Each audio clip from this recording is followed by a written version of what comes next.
My mind has been overflowing. I can't seem to keep it to myself anymore. There's just so much out there that I don't know, that nobody knows, and I feel like I'm one step away from losing my mind. I'm sorry. I'm getting ahead of myself. Let me give you some background first. I just recently moved to a new town out in the middle of Midwest for work. I won't disclose the exact location, but it's been lonely to say the least. Definitely lonely.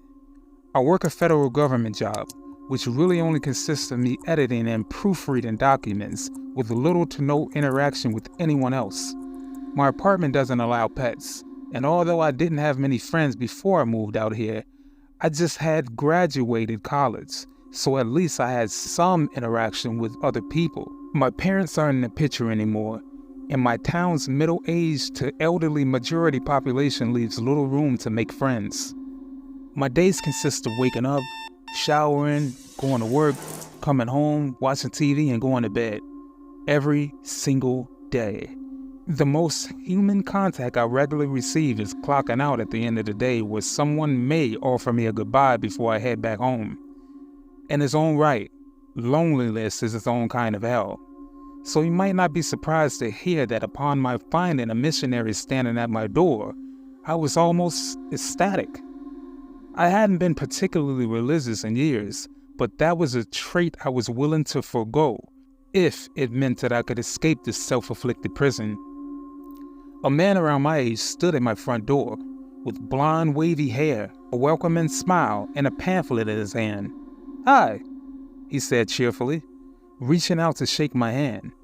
I shook it, and he followed up with, "My name is Chris, and I'm looking for more people to join our congregation.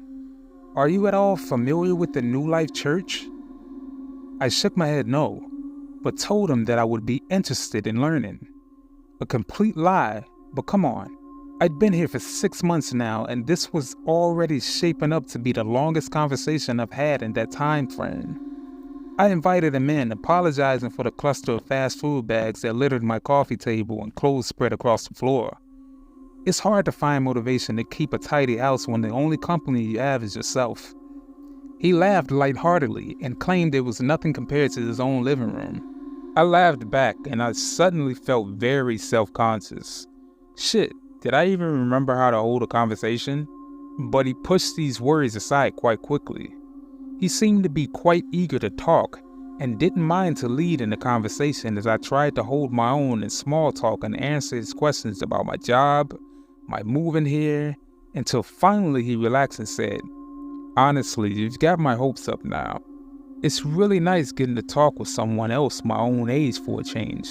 There's not many of us here in case you haven't noticed." I chuckled again and nodded. "So honestly," he started, finally handing me the pamphlet, "I really appreciate if you would come join us Saturday night. I'll save you a seat, right in front of the pulpit. I promise you won't regret it." The paper was plain with New Life Church written on the top of it for an eye-opening experience directly below it, followed by service times. Noticing that there was no address, I flipped the paper over and found a peculiar set of directions. Located in the woods off of Park Trail B, 3 miles into the trail, take a hard left, past the cut-down pine tree stump off of the trail and follow the white markers on the trees. You will come across a river. Walk along the right-hand side of it for another mile until you come to a steep cliff with the river running over it. There will be a rope tied to the side of the cliff face. Climb this down and circle around the lake until you continue to follow the white marker trees until you come to our church. Upon reading the instructions, Chris must have noticed my dumbfounded expression and laughed heartily. "Yeah, that's about the reaction I expected. But don't worry, I'll go with you on your first visit. You like hiking?" I nodded, again, slowly. I was familiar with the park. Some days, if I felt really cooped up, I would go out and walk the trails. I never seemed to see anybody on them, and at the very least, maybe I could make a new hiking buddy out of the trip. They must be some kind of hippie New Age type of church connecting with God and nature and all of that. But why so far? Why not curve out a straightforward trail if they were going back that far into the woods? Well, I was pondering this. A question finally made its way to the forefront of my mind. Hey, so, what's your church all about? The words stumbled out of my mouth. He grinned again, a sly kind of smile, and offered an irritatingly vague expression. Oh, it's hard to explain it all in words. You'll really just have to attend the service to understand. Shortly after we said our goodbyes, I agreed to attend on Saturday night. I realized he hadn't told me what time, but he assured me he had come to pick me up at my house when it was time, and to just be ready. Wear whatever you feel comfortable in, no pressure. Saturday evening came and went, and soon it was night. I was sitting on my couch, boots on, ready to go hours ago, with the clock approaching midnight and Chris nowhere to be seen. I slouched on my couch, half awake, dozing with friends playing in the background on the TV, while I heard a knock. Incredulously, I answered, and lo and behold, there stood Chris, wearing a dark gray jacket, jeans, with hiking boots, and that same smile on his face as the first time when he stood at my door. Hey man, hope I didn't awake you. Are you ready to go? Now I know what you're all thinking, that I couldn't be possibly this dumb to go. But you have to understand, for the first time in so long I felt a sense of adventure, excitement. The whole thing was so bizarre, and my entire existence has been so unbearably dull I tossed aside any sense of self-preservation and, well, off we went. We rode his old rickety Ford to the outskirts of town where the park entrance was located, making small talk along the way. So, why exactly do you guys hold services so late? And in the middle of nowhere? I asked. To get you in the right headspace, Chris replied without taking his eyes off the road. Try to separate ourselves from modern luxuries during our services, and walking the trail is a sort of rite of passage thing. Not to mention, being so far off the grid keeps services very intimate and private. Huh? Weird, but not totally unexpected. This confirmed my suspicions for the time that this was definitely some kind of hippie New Age church. But still, my best opportunity for making new acquaintances. I was no stranger to taking night walks and hiking anyways. It was one of the only hobbies I indulged in my solitude. Once we pulled into the park and started on the trail, the actual hike itself was uneventful.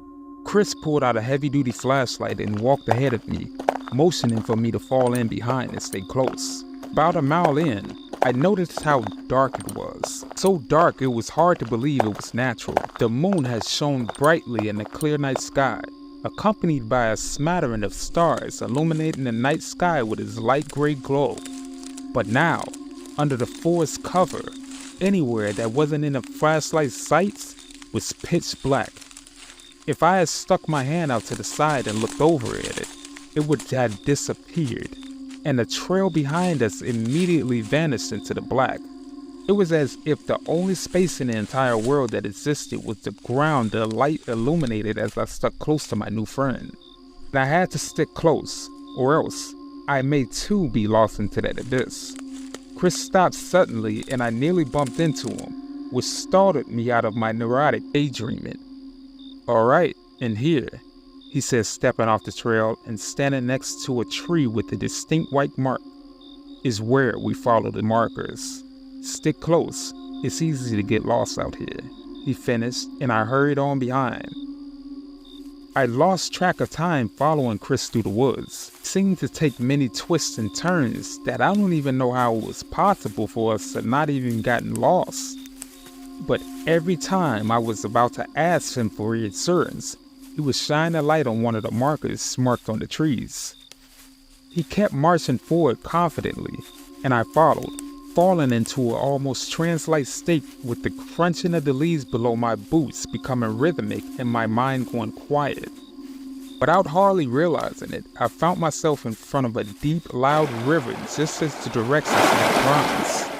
And then, after hiking along it, we came upon a rope next to a small cliff. I don't know why I was so surprised.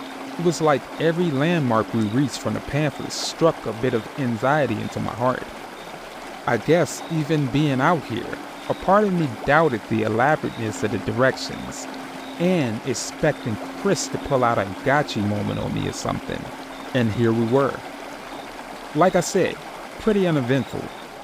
Chris had followed the trail from memory, hardly even stopping even for a second. And now before us stood a large white building that looked entirely plain. It was rectangular with a basic shingled black roof and white plastic paneled walls sitting on a concrete foundation. There wasn't even a sign. It was really kind of underwhelming. I don't know what I was expecting, especially from a church that held its service in the middle of the woods at night, but something more fantastical. This looked more like a large storage building.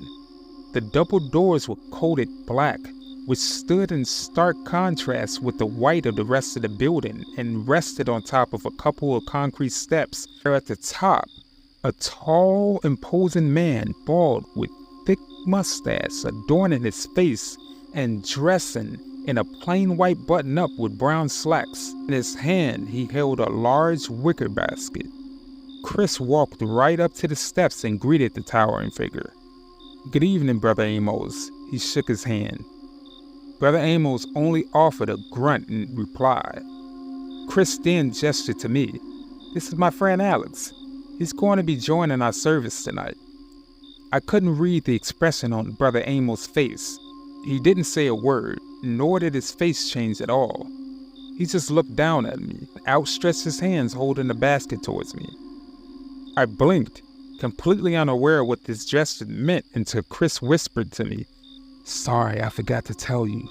They don't allow phones during the service. Don't worry, you'll get it back when we leave." As I pulled out my phone, I was surprised to see the time. It was 11:30, right on the dot. It had taken at least 20 minutes to drive to the park, and we had been in the woods on the trail for at least an hour. There was no way it was only 11:30 when we had left at 11. Realizing I had frozen up, I apologized and dropped my phone into the basket while a large wave of anxiety started to wash over me. Yes, I know. Only now was my brain firing off danger signals. Not when this random man showed up at my door and invited me to a church in the middle of nowhere. Not when I decided to get in the car with a man and hike miles off the marked trail using the most convoluted directions I ever seen. It was like everything hit me all at once, and I realized just how stupid and dangerous this whole thing really was. I couldn't be this desperate for companionship and human interaction, could I? Still, a part of me felt excited. It was stupid, I know. But you have to understand, this was the first flicker of excitement I've had in so long. I was doing something stupid, perhaps dangerous, yet here I stood at the footstep of a mysterious church in the middle of nowhere. It was something, and it was the first time I felt alive in so long. So, spurred on by that feeling, the tall man's unsettling gaze, and with Chris's pat on my back, I followed him inside. The inside of the church was just as plain as the rest of it. It actually looked very familiar to an old Baptist church I used to attend to as a child for my cousin's wedding. The floor was laminated wood along with wooden pews with red carpeting over the seats. There were matching red carpeted stairs leading up to the pulpit. There were a littering of congregants scattered throughout the pews. Honestly, much more than I thought. It surprised me once again that there were quite a few older folks sitting in the pews. They really made the hike here? Another detail that crossed my mind was that there were no crosses or any iconography anywhere throughout the building. The walls were plain. There was no design on the pulpit, just a flat block sitting front and center stage. It had just then occurred to me that there was never clarified what kind of church this even was. I don't even know if it was Protestant or Catholic or Scientology or Jehovah's Witness or any other number of religions it could have been based in. The lights hanging above gleamed a sickly yellow, and a sweet smell permeated the air that I couldn't even quite place. Chris guided me to the front, where I was pleased to find that the rest of the congregants were much more welcoming than the imposing figures standing guarding at the door. I was greeted with a flurry of welcomes and "we're glad to have yous," and one cute red-headed girl who looked to be around my age even shook my hand and said she hoped that we would come back for more services. I was still riding at high when a man's voice rang out, "Good evening." A stout man stood on the stage in front of the pulpit. He was accompanied on each side, one by Brother Amos, and the other by an equally tall woman. She wore the same outfit as Amos and was even bald like him. The man in the middle looked short in comparison.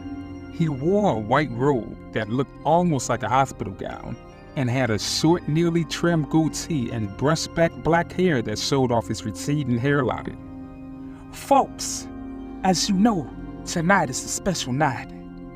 We have in the midst a newcomer."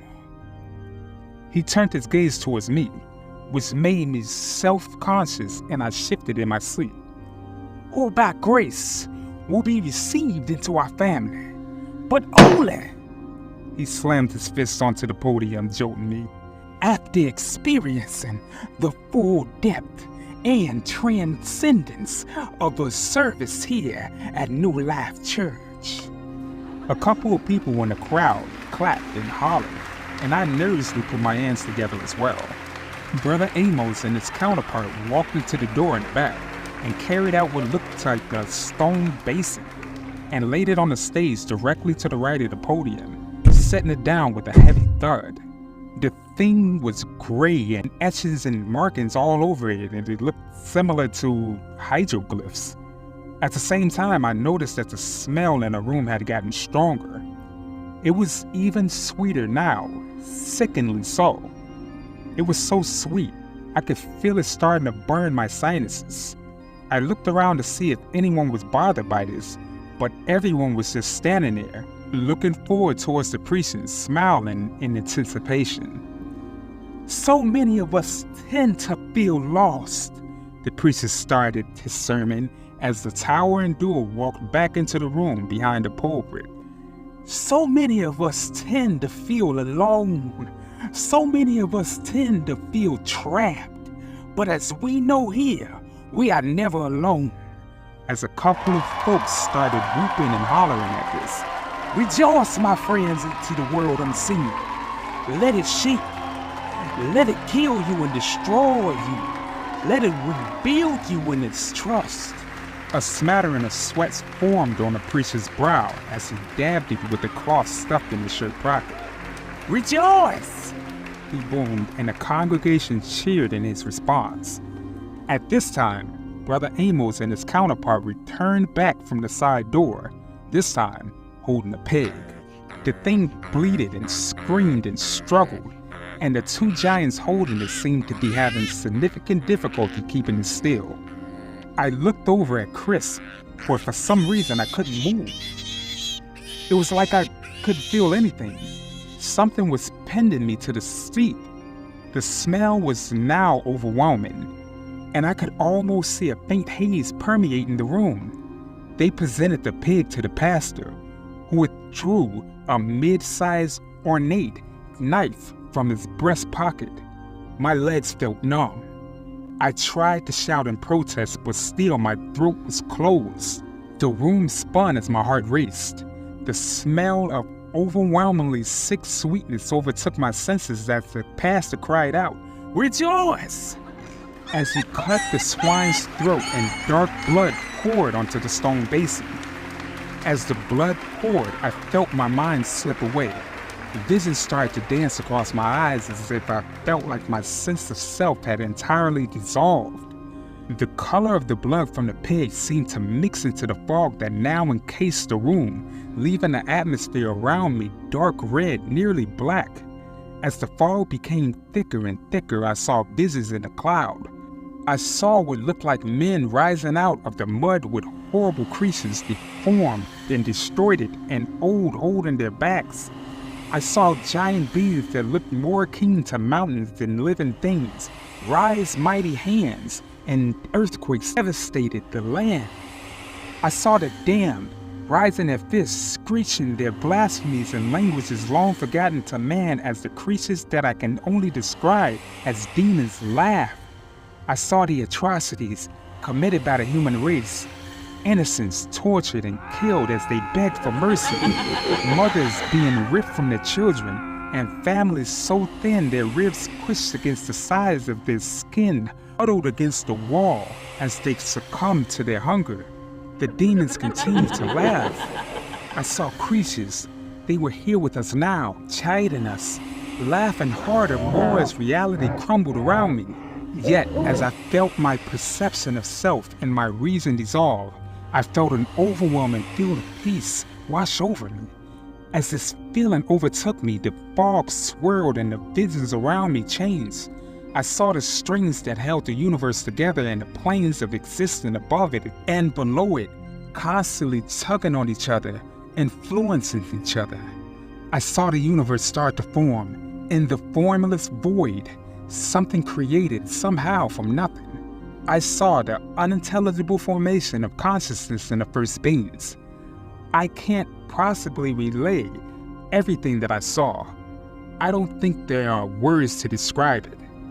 I don't think that given a lifetime I could describe to you the depths of the significance of that I saw in the smoke. The fog grew darker and darker, and at some point without realizing it, the waking world and the sleeping consciousness of self collided, and I was out. I woke up Sunday morning in my apartment with what felt like a hangover. My phone laid on my bedside table, and I seen that I'd had an unopened text message. It was from Chris. He thanked me for joining him at the service and hoped I would be back next Saturday night. I'm sorry, but I feel like I've been a slog since this happened. I couldn't stop thinking about that church. My work performance is suffering, and I'm making mistakes that I otherwise would have caught. Nothing in this world feels real anymore, not when you know what lies beyond. I know it's a terrible idea, but I'm considering going back to the church. I want to know more. I blacked out just as I was really starting to get the grasp of the truth.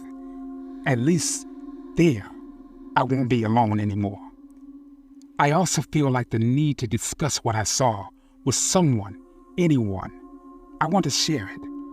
I need the world to know, and words cannot do it justice. I need to show them.